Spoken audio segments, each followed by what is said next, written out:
They call it Bandit Ball, and it's a new sensation in Tampa Bay. Gordon drops back to throw, pumps once, pumps twice, throws deep. He's got a receiver open. He's caught it. We're going to score a touchdown. The Bandits take the lead. We come from down in Gator Country. We are the pride of Tampa Bay.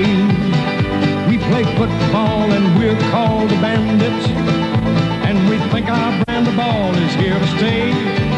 Bandit ball. Gotta be tough, gotta be rough. Bandit ball. Bandit ball. Touchdown play, all the way. Bandit ball. Come on, folks, let's catch the fever. Be a bandit ball believer. We believe they're gonna love bandit ball.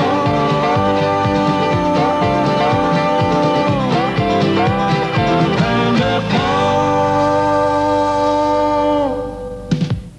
All the fun the law allows. The story of the 1983 Tampa Bay Bandits. It's my great pleasure to introduce our head coach to you. I believe the youngest head coach in professional football, a young man who wants to work with our organization and not over it, a young man who brings a great offensive mind to our game, the only Heisman Trophy winner, I believe, from the state of Florida, Mr. Steve Spurrier. At first, Steve Spurrier looked a little strange without his familiar number 11. 17 years earlier, he'd captured the hearts of Floridians everywhere, leading the Florida Gators into national prominence with a win over Georgia Tech in the Orange Bowl. He took his wide-open style with him to Duke, where as offensive coordinator, he took the Blue Devils from 127th to 4th in total offense. I've always liked to spice up the game with a few ball plays that people may not have seen before, said Spurrier. And at the tender age of 37, he prepared for perhaps the biggest challenge of his career. The USFL had arrived in Tampa, and under Spurrier's guidance, a new legend was about to be born. The countdown was underway. Okay. 1, 2, 3. Go! Bandit Ball had taken its first tentative steps, and that in itself was cause for celebration in Tampa. And some local folks figured it was too good to be true. Unbelievable. But was the team in shape? How would they line up against the rest of the league? Just who were these guys? Well, who are you? I really want to know. Tell me, who are you? 'Cause I really want to know.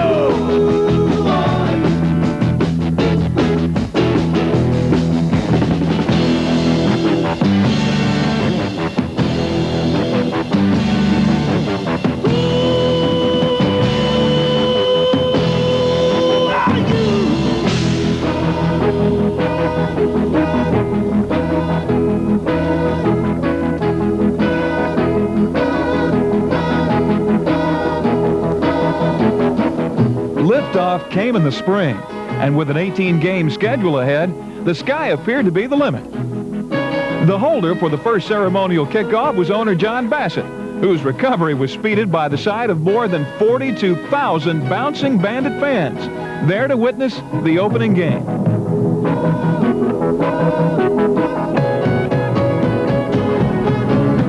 George Ragsdale returned the first kickoff in Bandit and USFL history. And it wasn't too long before John Reeves threw the first of Eric Trevelyan's 15 touchdown catches. They were out of the gate quickly, and the offense was as wide open as expected. But the visiting Boston Breakers stole some of Tampa's thunder when Terry Love pilfered a John Reeves pass and galloped a league record 102 yards with it. It was a long trip for the Boston quarterback, but not quite long enough, thanks to the never-say-die spirit of Trevelyan. Still, when the fourth quarter came along, Spurrier and the Bandits were down by 3 and wondering what to do about it. Then John Reeves and Willie Gillespie came up with the answer, and a 21-17 win in Game 1.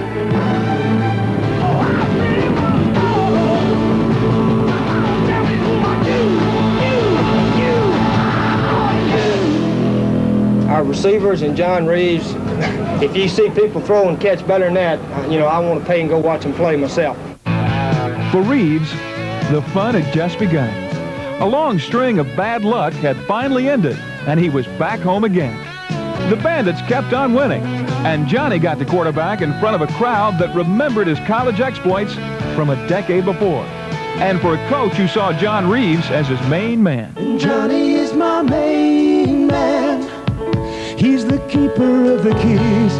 You put your mind at ease. He's guaranteed to please, backed by popular demand. When Johnny strikes up the band, Johnny strikes up the band. They'll be rocking in the project, walking down along the strand. Freddie, get ready, rock steady. When Johnny strikes up the band, Johnny strikes up the band. Look around, my little friend, jubilation in the land. Ready, get ready, rock steady. When Johnny strikes up the band, Johnny strikes up the band. When Johnny strikes up the, when Johnny strikes up the, when Johnny strikes up the band. No doubt about it, Reeves was the conductor, but the Bandit Ball Symphony included several other talented performers. Among them, a running back whose number was the same as his age. Number 21, Greg Boone, who played for Spurrier at Duke. Boone was the first USFL rusher to gain 100 yards in a game, trampling Michigan for 157. In the open field, he was slippery, and anywhere near the goal line, well, he was just downright unstoppable.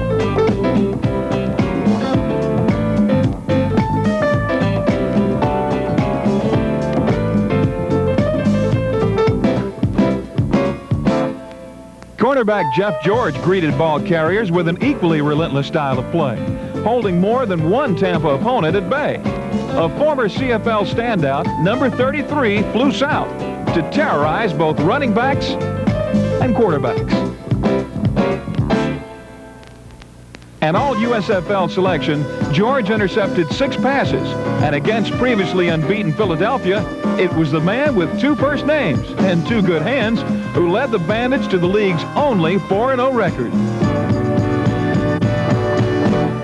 The Bandits' unblemished mark gave rise to a pep talk from owner to coach.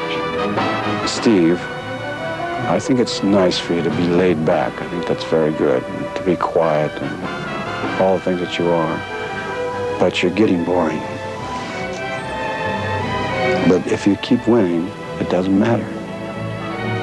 Well, Bert, no one can go on winning forever. And on a rainy Saturday night in April, the Chicago Blitz came to town, and led by a free safety named Luther Bradley, gave Bandit players and fans a big surprise.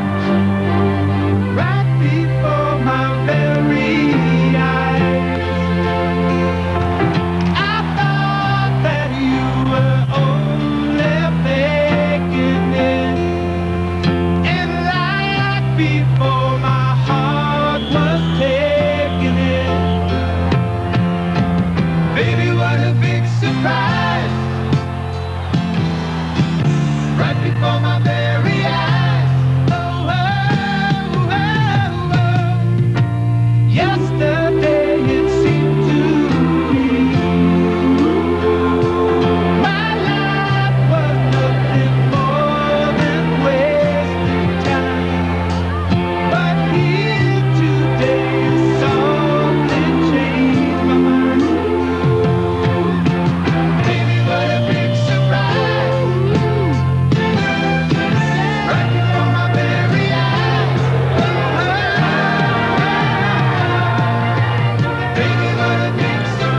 And it didn't get any easier. At Denver's Mile High Stadium, Bandit fans were outnumbered by nearly 47,000 Gold Rooters, whose team was red hot. The Gold had a 3-game winning streak, and the first half was all theirs, thanks mainly to running back Harry Sidney. Sidney rushed, received, and passed for 171 yards, helping Denver to a 13-3 halftime lead. But Bandits running back Sam Platt was also good as gold, catching a league record 12 passes from Reeves. Spurrier gave his quarterback free rein, and Reeves rained a league record 63 passes on Denver. It came down to an overtime period, and when the goal piece came up Bandits, they wisely decided to give Reeves another opportunity to riddle Denver's beleaguered pass defense.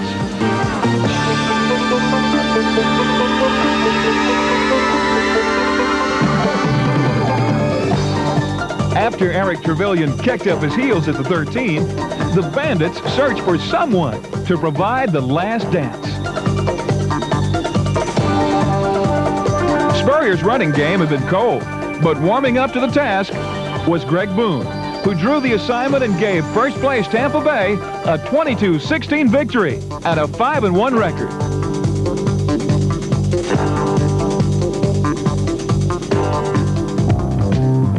They seemed to be back on course, and the next stop for the Bandit Ball Express was Hugh Campbell's L.A. Express. But in this game, one call would stand out above all others in the memories of Bandit fans. It happened in the fourth quarter.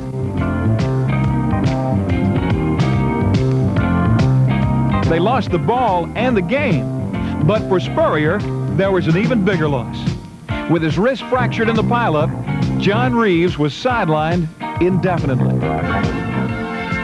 But the Bandits' odyssey continued. There was no time to mourn the loss of Reeves. With 11 games to play, they still hoped to be playoff bound. And that meant another 11 weeks of buses, planes, and living out of suitcases.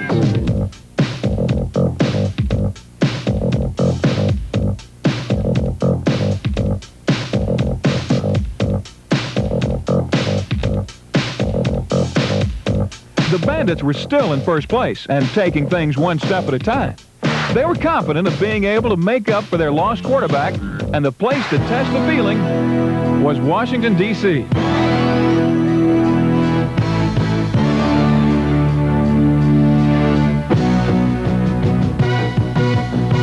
While Reeves suffered the slings and arrows of outrageous fortune, young Jimmy Jordan stepped in to take his place and quickly established himself as an E.T. fan.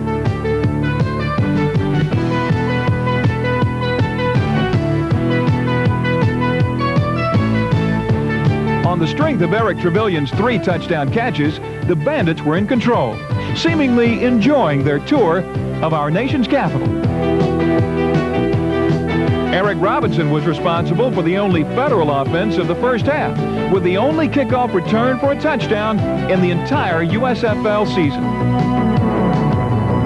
Robinson went into the end zone untouched, but the Bandits went into their locker room with a 20-6 halftime lead.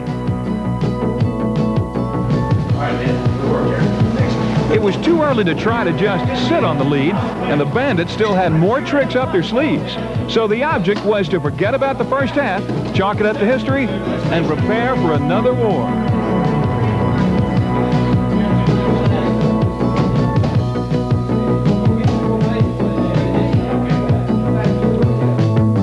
Then something strange happened. The 1-6 Federals smothered the Bandits' offense in the second half and drew even with the visitors. But another new hero was emerging. Fresh off the campus of Duke University, Carl Franks carried 5 times in Tampa's final drive, the last from 18 yards away.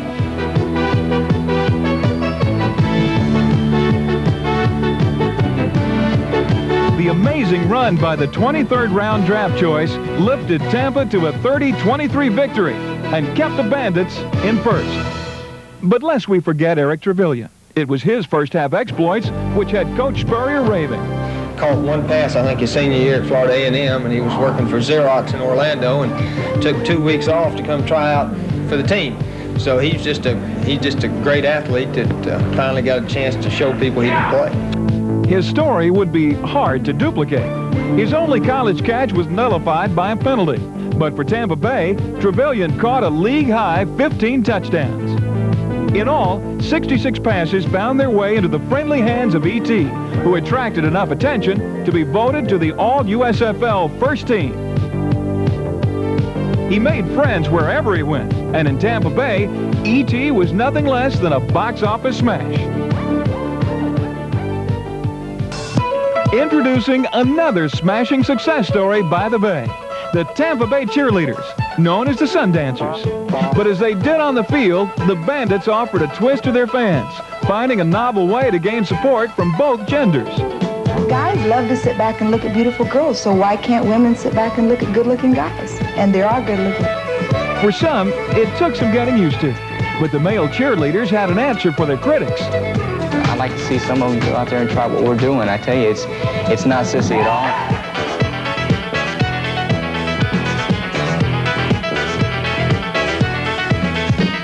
I can see that in the future that the males would become somewhat of a sex symbol. We here in Tampa started it and started something that I know the country will want to pick up on. They're going to give me the world. I feel great. I can't wait. I'm excited. For your enjoyment, I introduce to you the Tampa Bandit cheerleaders. The Bandits had things covered from both sides. And if they start a trend, they'll revel in the glory of having been the first to fully understand what female fans like. The way they look, the way they jump, they're fantastic. But they're sexy and they're great. I love it. I love it. They do a good job. They keep the women interested.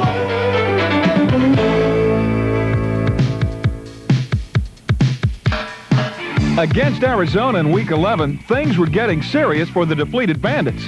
With Jimmy Jordan now hurt, the visiting Wranglers faced Nathaniel Kuntz, for whom things quickly went astray. So Mike Kelly became the fourth Tampa quarterback in 5 games and showed that he too could thrive under Spurrier's wide-open game plan. On his very first pass play, Kelly showed he knew what Bandit ball was all about.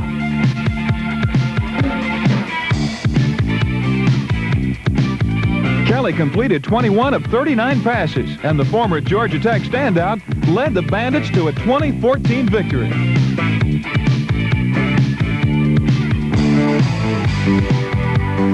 And Spurrier had found yet another talented backup. Bandit faithful also witnessed the professional debut of running back Gary Anderson, who made quite a splash. Rushing 18 times for 99 yards and a touchdown, Gary Anderson quickly proved he had star quality.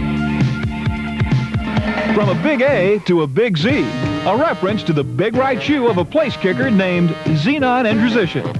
The Bandits' Bigfoot was successful on 23 of 31 field goal attempts and was Tampa Bay's leading scorer. But he also wore another shoe.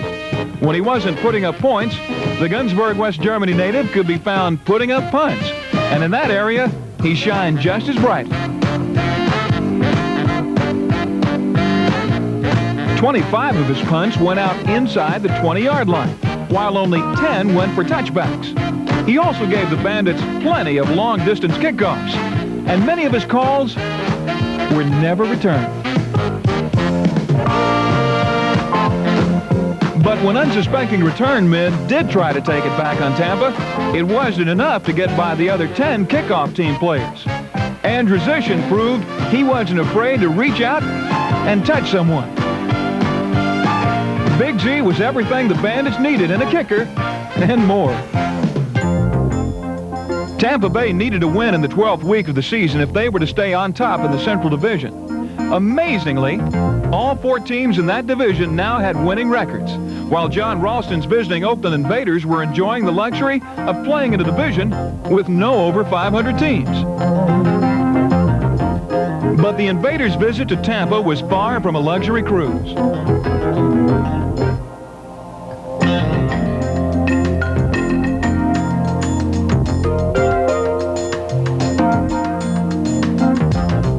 Oakland quarterback Fred Bassett was sacked 10 times by the Bandits in a 29-9 Tampa Bay rout.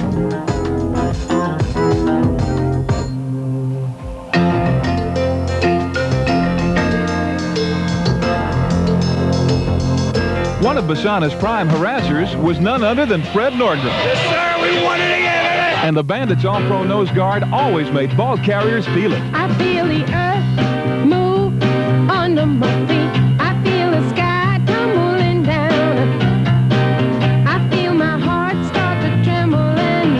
Whenever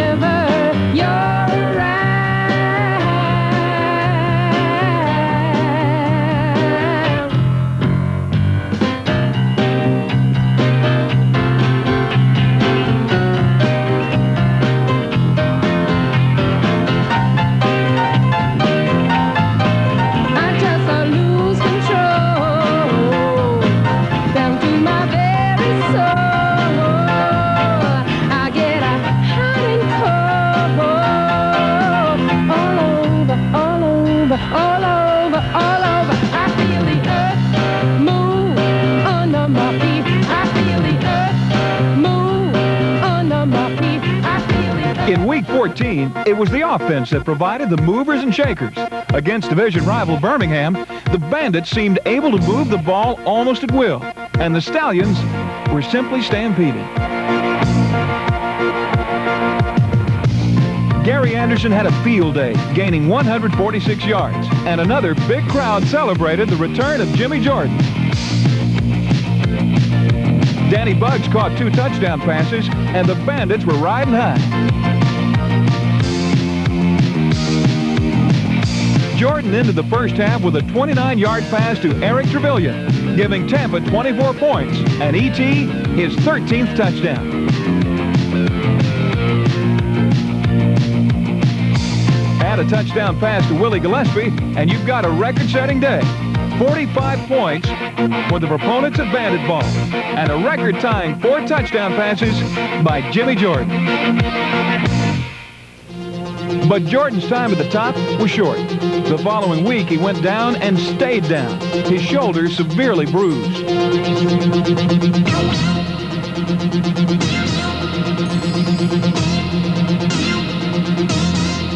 Injuries plagued the Bandits. 22 players missed a combined total of 124 games, including Jordan and Reeves, who between them missed 12. It was with the depleted squad and the rest of the powerful Central Division breathing down their necks that they were forced to enter the stretch run. Hello, everyone, and welcome to Bandit Ball from Boston, Massachusetts. It's the Breakers of the Tampa Bay Bandits. On the first play from scrimmage in Boston, the Bandits coughed up the ball, and they never seemed to recover. Though Kelly threw for 238 yards, the early deficit proved too much, and the Bandits fell 24-17. There was no place to hide when, for the first time all season, Coach Spurrier expressed some doubts. We just, played poorly, and hopefully we'll improve and get better. Back home, the weather got worse, and with thunder and lightning bearing down on the field, the USFL had its first ever rain delay. The Bandits left, trailing the Denver Gold 23-18 in the fourth quarter. But when play resumed, Spurrier and Jordan worked out a way to rain on Denver coach Craig Morton's parade. Eric Trevelyan was out to prove they weren't washed up and helped give Tampa a 26-23 victory. With 1 game left, the playoffs were still within sight. Birmingham had seen its USFL playoff hopes disappear 2 weeks earlier. And with nothing at stake for the Stallions, Coach Riley Dodge sought revenge for the pounding his club had taken in Tampa.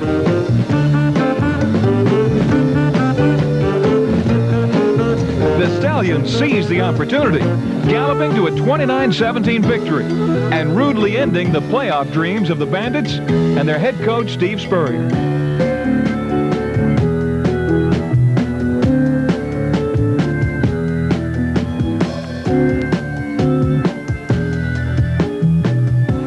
Still, there had been lots to cheer about in the Bandits' first season. And with All-Pro receiver Chris Collinsworth heading home to play in '85, and Green Bay's defensive end Mike Butler coming in '84, the future looks even brighter. It's very exciting being a professional athlete, but if your family and your friends aren't around to enjoy it, then it just doesn't mean as much. They'd started from scratch, and despite enough injuries to fill a hospital, just missed making the playoffs.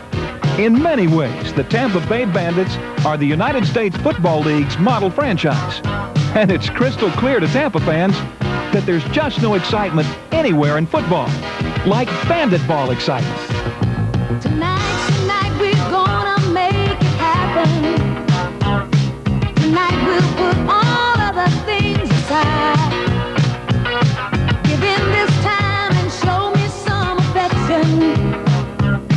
We're going for those pleasures in the night.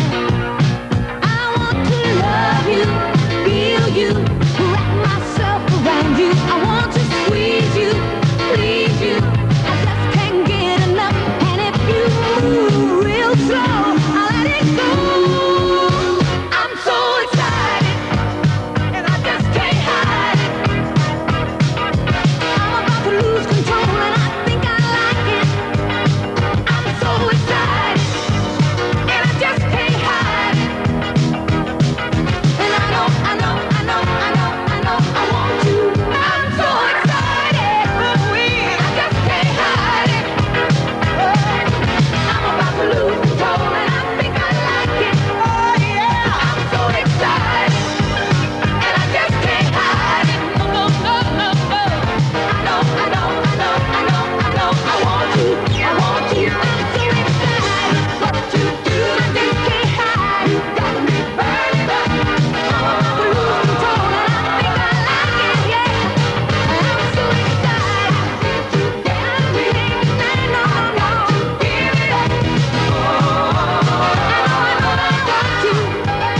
This has been a presentation of Halcyon Days Productions.